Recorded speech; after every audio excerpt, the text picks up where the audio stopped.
What's your biggest linguistic pet peeve? Like, what's something that gets on your nerves when people say it no matter what? I'd be willing to bet that for 90% of you, your linguistic pet peeves are rooted in implicit classism or racism.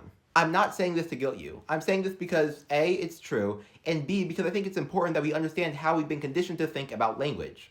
I'm willing to bet that for a lot of you, your biggest linguistic pet peeve is people writing could of instead of could have.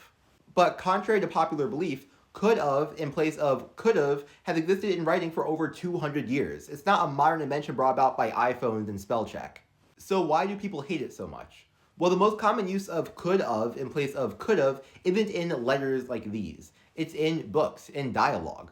Specifically, it was a tool that authors would and still do use to imply that a character is uneducated by way of being poor or uneducated by way of being black. And then newspapers would often quote poor and black people saying could've or would've as could of or would of, which further entrenched this stereotype. And in the mid 20th century, in black American fiction, lots of writers would use different spellings for their black dialogue than for their white dialogue, as a means of making the pronunciation differences between black and white American English visible through text. And one of these differences was spelling would've as would of. Both Langston Hughes and James Baldwin did it.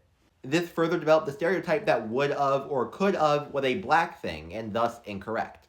That's just one example, but almost every linguistic pet peeve is like this. Why do people get so up in arms about ask versus acts? Because they consciously or subconsciously associate acts with black American speakers. Why do people get so annoyed with non-rhoticity when speakers drop the R sound at the end of words? Because it's a trait of black American English, some East Asian American English, and working class English in the South, Boston, and New York City.